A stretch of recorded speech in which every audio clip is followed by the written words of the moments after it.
Welcome to Lived In, a podcast series by Hemby Home Co. Lived In is all about interior styling for the ordinary home. If you live in an ordinary house on an average street and you love design, this podcast is for you. Many of us long to infuse the places in which we dwell with both style and livability. But we also have to stick to realistic budgets. What does it look like to live in a space that transitions with you as life does? How do you build equity while creating a space that truly feels like home? And what can you do to make a space yours when it doesn't belong to you? Join me, Hemby Co, a realtor, content manager, and interior advisor, and let's find out.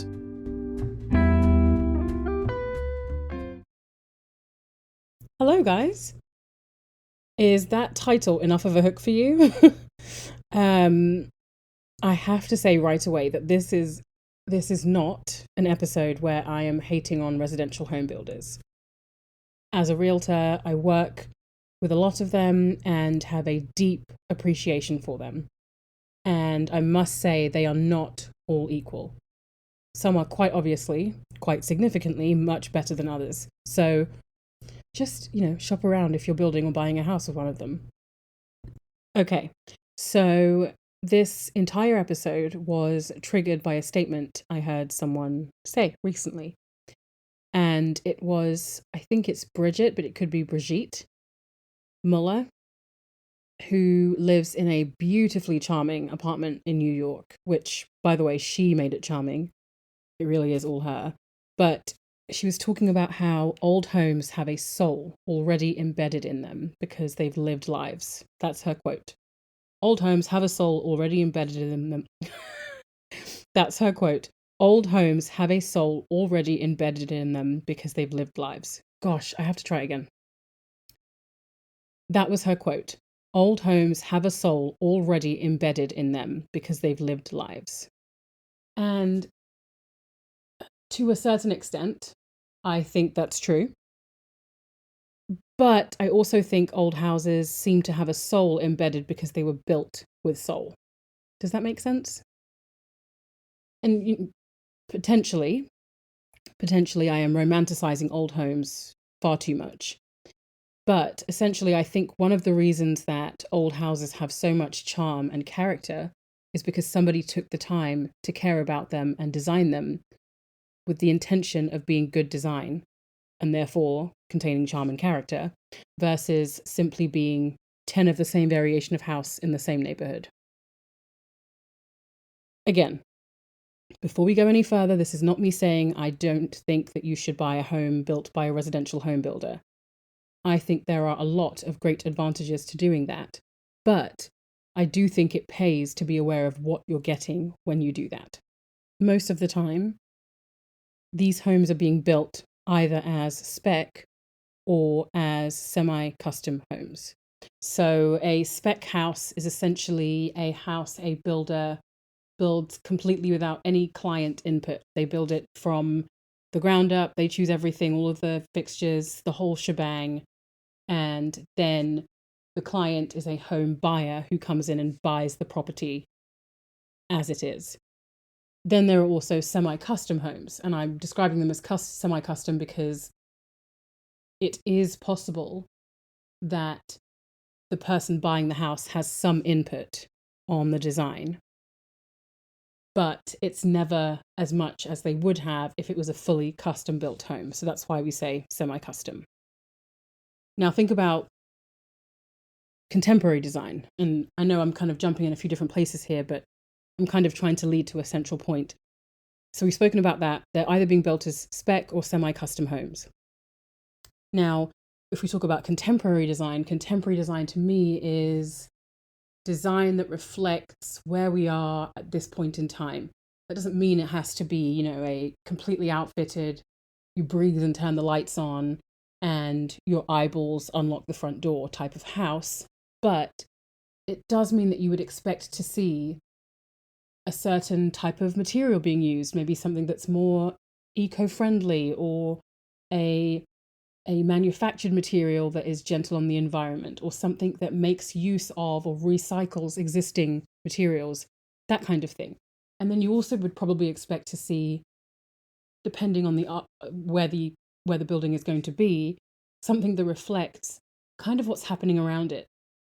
I don't remember who it was that shared it on Instagram recently, but I did see somebody sharing about extensions at the back of older homes in London, and then older homes, I think there was a neighborhood in New York. And these houses had been extended in the back. And, you know, they were traditional, built with brick, maybe pre-war, maybe post-war homes.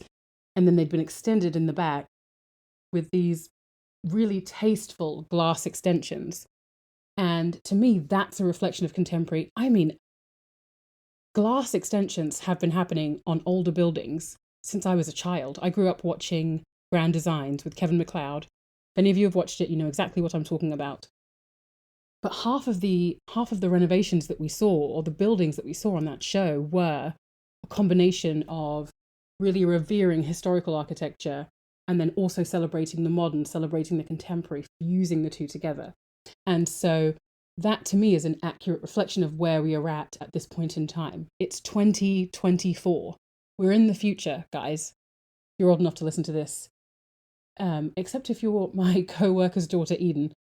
We're not in the future for you, but we are in the future for your mother. So, you know, we are in the future. You would expect to see architecture that is being built nowadays, somewhat reflecting that. And then you think about historical design. And in historical design, there were really clear, common red threads. You saw how demand changed and architecture changed. But it wasn't just that buildings changed, because residential home builders weren't a thing in the way that they are now. They weren't a concept that in the same way that we have it today. And so even when mass buildings were being created to solve housing crises, those buildings were really being built following the design of an architect, somebody who had considered a need, considered the environment, considered the space, considered the style, and really thought about developing a style versus what we tend to see today. I don't know exactly when it was that residential home building, or, you know, building en masse became a thing. But it's definitely different now than it was historically. And I say that because even when we looked at homes that were being built, again, to solve these housing crises, they were still very localized in style.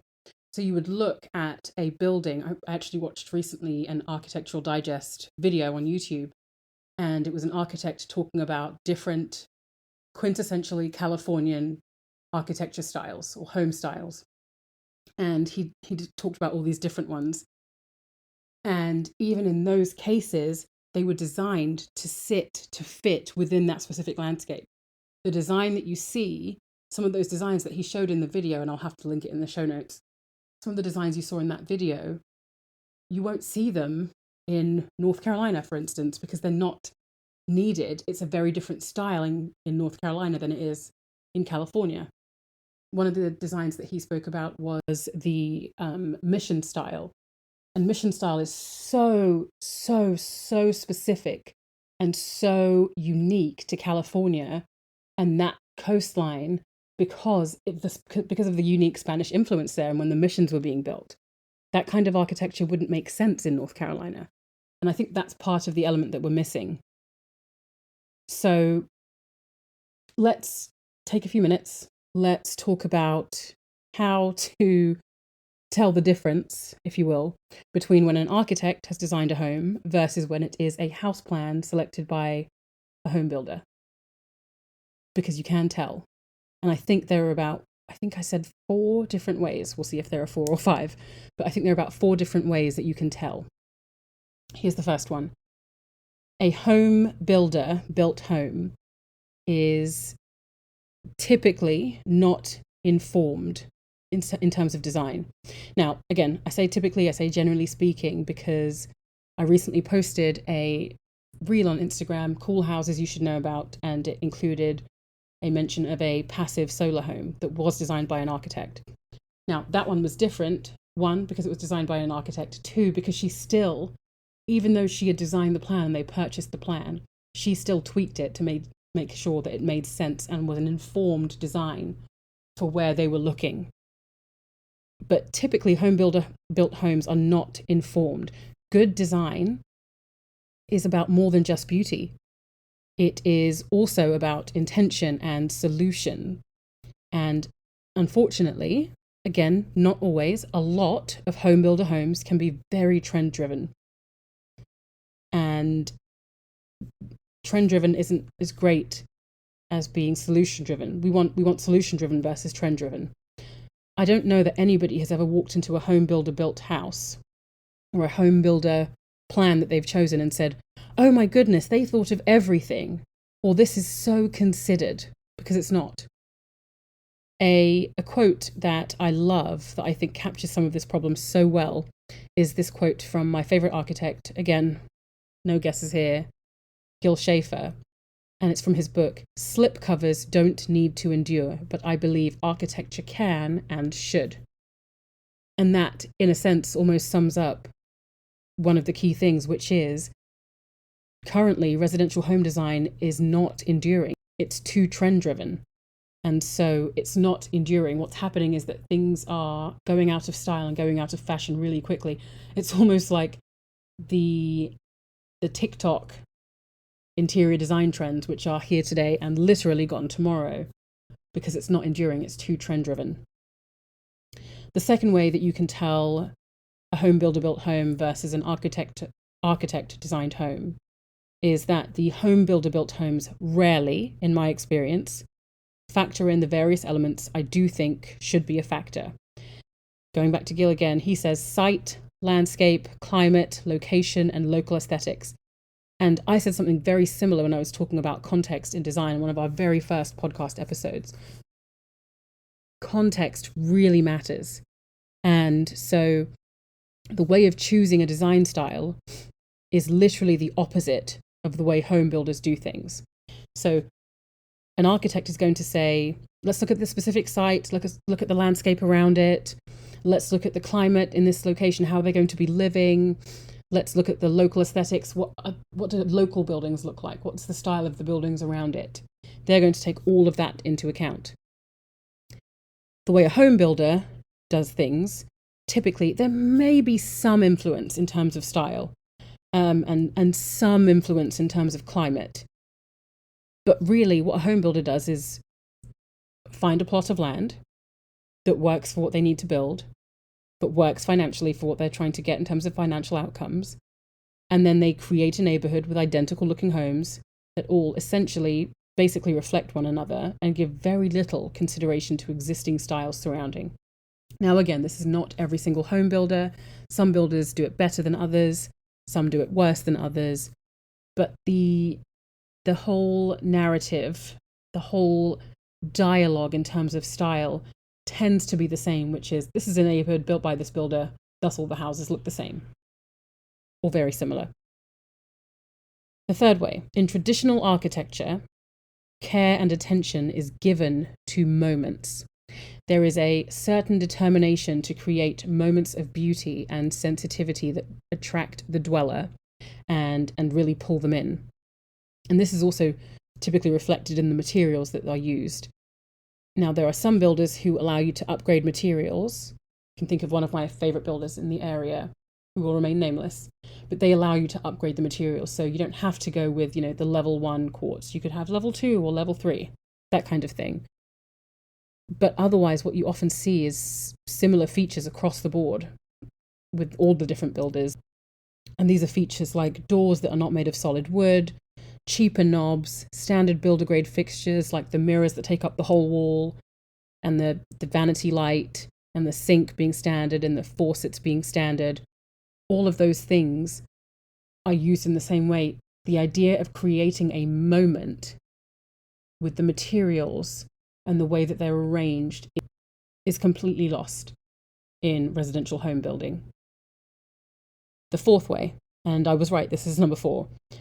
The fourth way you can differentiate a home builder built house versus an architect designed house is that an architect designs a house and a home builder builds one. Now, that is not to say that a home builder is not thinking about design. They are. And again, I'm really thinking the large scale, I'm creating a neighborhood type of design. They are thinking about design, but I think there is just far less of a revere for the craft of designing a house, of telling a story, of creating a moment, of building memory, of building something that lasts and speaks to future generations. There's just less of that when a home builder builds a house versus when an architect builds one. So, okay, those are kind of the main issues, if you will, or the main challenges. What is the solution then? And you know, I love this question. It's one of my favorite questions. If there's a problem, what's the solution? What's the solution then? I will get to that after my thing of the week. Welcome to my thing of the week. Let's talk about drapery, shall we? Drapery is essentially the catch-all term for all the window dressing textiles. So think curtains, Roman shades, valances, cafe curtains, etc. My thing of the week this week is just simply curtains. They come in a multitude of styles, but I'm not going to get into that because I want you to keep listening. That would be better in a blog post. But my thing of the week is curtains because I think they are an incredibly underutilized tool in mid-level and low-level design. And I really believe they have the potential to transform the way a space looks and feels with fairly little cost. Obviously, this depends on what exactly you go for and how you are using it, but nonetheless. Now, the obvious way to use a curtain is over windows, but there are some creative ways to do even that. My husband and I actually were really trying to solve a problem in our primary bathroom recently.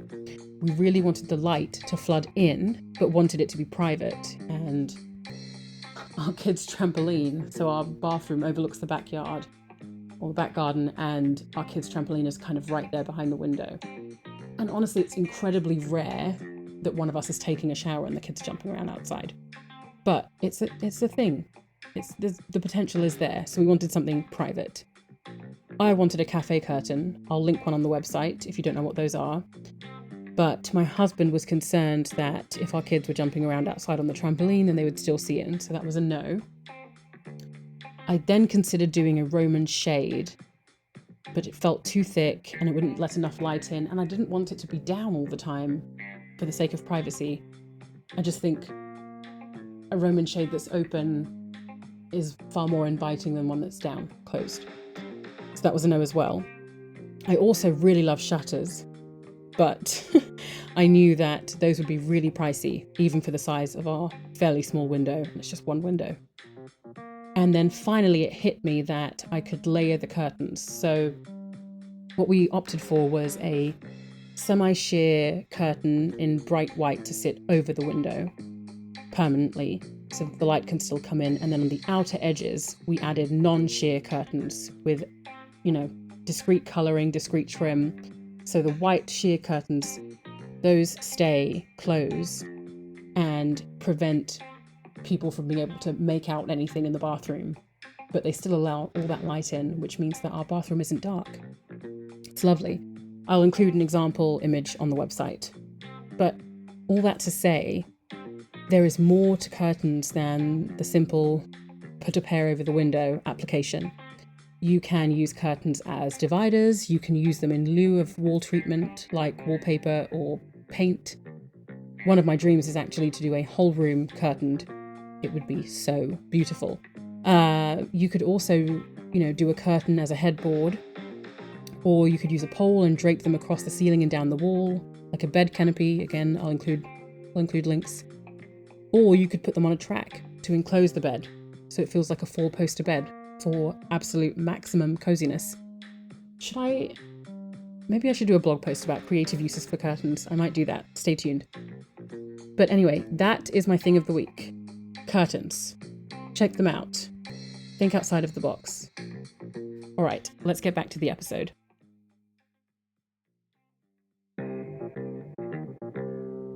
Okay, so what would I like to see change and shift within the residential home building sector?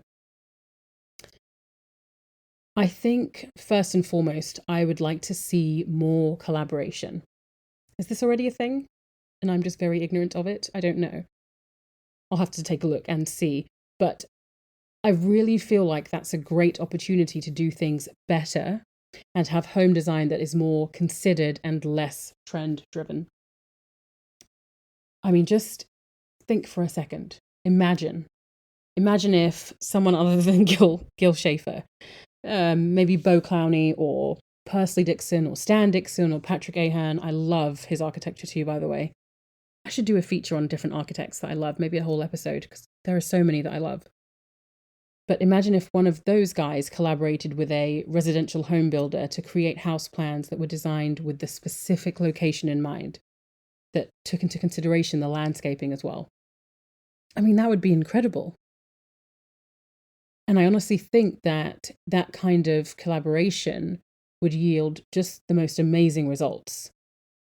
It would be really fun to see the architects negotiating that tighter budget and thinking of certain details that are more straightforward to replicate and implement in that kind of a residential home builder setting. Something else that I think I'd also love to see would be more guidelines. And that's probably the last thing that residential home builders want. But what I mean is that I want cities and counties to have more requirements when it comes to the architectural choices being employed. And this already exists in many other ways. There's actually, when we lived in Florida, there was a whole area of the South around West Palm Beach, North Palm Beach area, where there was some sort of ordinance that prevented there from being fast food places on a specific strip. And that's because they didn't want those, in quote, blights on the landscape. And we don't want blights on the landscape either. And we don't want more Stepford Wives neighborhoods, or at least I don't. I want neighborhoods where the houses feel like they make sense within the landscapes they are built in. And I will say, again, thinking of one specific builder in particular, this builder has really worked hard to create different types of neighborhoods. So there are different almost levels, if you will, of neighborhoods. And they are very distinct. If you put them next to one another, they don't all look the same. However, the overall feeling is still quite cookie cutter and not as storied or landscape driven as I think it could be. All right, number 3, another thing that I think, another option, another maybe way of negotiating this that I think could be helpful would be also for these home builders to allow their clients to work with local artisans and carpenters and etc., so that they could have custom elements that really celebrated quality craftsmanship. You know, when you build a home with a builder, you typically have a choice of some finishes and some choices and some colors. But those options are really massively limited. And I'm not saying that that is a bad thing. I understand the need for it because this kind of home building is supposed to be quick. But the lack of options means that it is much harder for houses to differentiate or distinguish themselves, rather, from other houses around them. You're still going to walk into, at least at the moment, you still walk into a house and you say, I know this plan. Yeah, that's the standard millwork. I've seen that in 5 other houses. But if it was possible to, I mean, it would just be great to be able to work with someone on custom molding or millwork or on a really special tile floor layout, or to use specific kind of out of the box, non-subway, non-standard tiles that aren't even in the builder's book, to have that option. And, you know, most people buying and building a home at the residential home building level, they are not even aware of these as options. I mean, most people probably don't know, well, you could have a mural on your wall. You don't have to have, it doesn't just have to be a flat paint on one wall and you use the same paint color throughout the house. You can have a mural, or you could have wallpaper. People aren't aware that they even have these options. So I think having the opportunity would also be an educational opportunity in many ways, which is very cool. And on that note, I know that working with a third party craftsman or, artisan or third party tile supplier would slow things down and would push a budget. But if somebody is building a home that they plan to live in for a long time, that they want to reflect them in some certain sense, I think that they're willing to take, maybe the extra month that it takes in order to get the result that they actually want. Okay, the last thing, what is this number? Who knows? Number 4. The last thing I would love to see along this vein is honestly just more truly boundary pushing contemporary buildings. And this is kind of going back to the point I made before the break about if you look at some countries and the way that they're doing, not even countries, just cities, and the way that they're doing extensions, the way that they're embracing the old and the new. There is a way to do this where it's still a style. There's still a level of intention, and an architect really looked at it and thought about it and created a moment.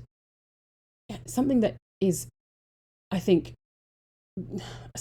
speaks very highly of architects is the fact that I could look at an architect's drawing, their blueprint, and be in love with it, because I see the beauty of what they've done just in terms of how they're laying things out and some of the choices that they're making. And that same kind of sense of falling in love and being in awe is very much lacking when I look at a house plan from a residential home builder. Again, I'm not criticizing them. Their job is literally to create and scale.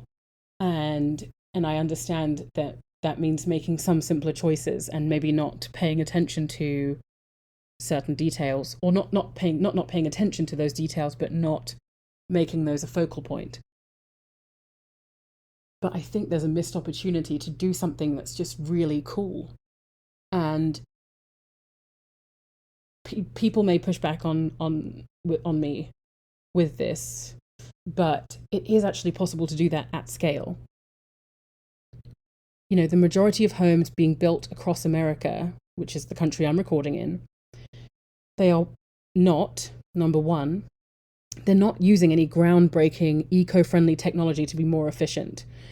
And I'm not talking about efficiency and speed of building. I'm talking about efficiency in terms of materials, things that are really going to last. I mean, architectural shingles are a wonderful thing, but that's probably the most impressive thing I see these days when I'm looking at the majority of residential home builders and what they're doing to leverage techniques and technology that we have in order to improve the design and the level and quality of design that we have. They're not using any groundbreaking eco-friendly technology to be more efficient. They are also not displaying the level of creativity that is actually abundant at our current architectural moment. So that means that in, around 200 years, when people are looking at the architecture of the early 2000s, they're going to see very few really cool, really contemporary buildings that leverage design for efficiency and use regenerative or eco-friendly technology. Then they'll also see the majority of houses that don't demonstrate any of that at all, which I think is just so sad. Everything doesn't need to be the Mona Lisa, and I don't think that's not what I'm trying to say. I'm not trying to say that every house needs to be absolutely spectacular, but I do think that more can be done to put thought into it. I think there can be a problem when we become so focused on utility and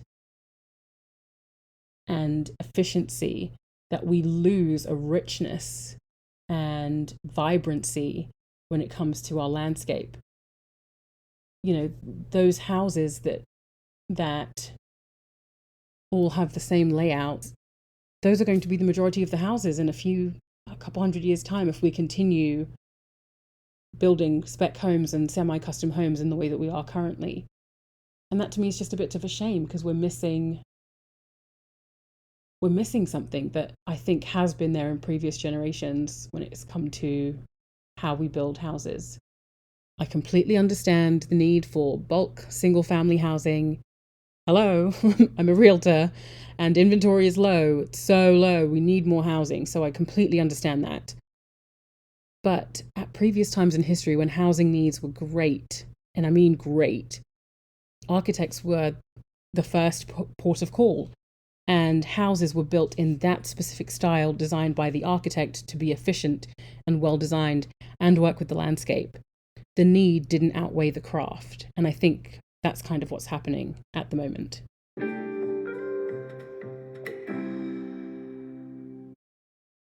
Hi guys. Interrupting at a really random point, I know.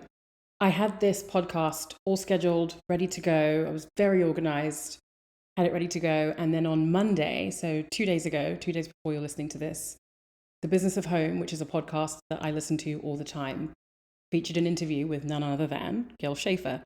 And towards the end of the interview, Dennis Scully, who is the host, was asking Gil Schaefer kind of just his opinion on what's happened with the housing boom and the housing shortages and what he thinks about all of that, especially in terms of design. And there was a quote that was just so perfect that I had to reach out and see if I could squeeze it into the podcast episode. So don't leave yet.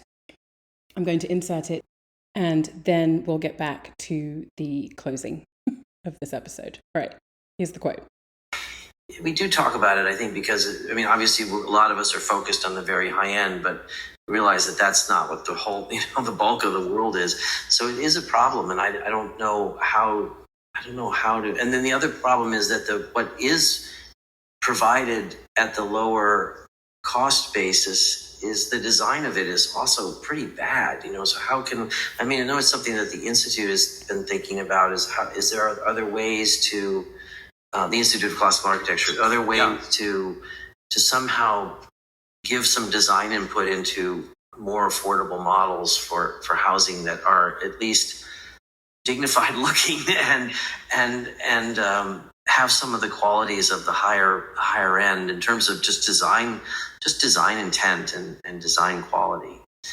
And I think we have to work on it a lot more.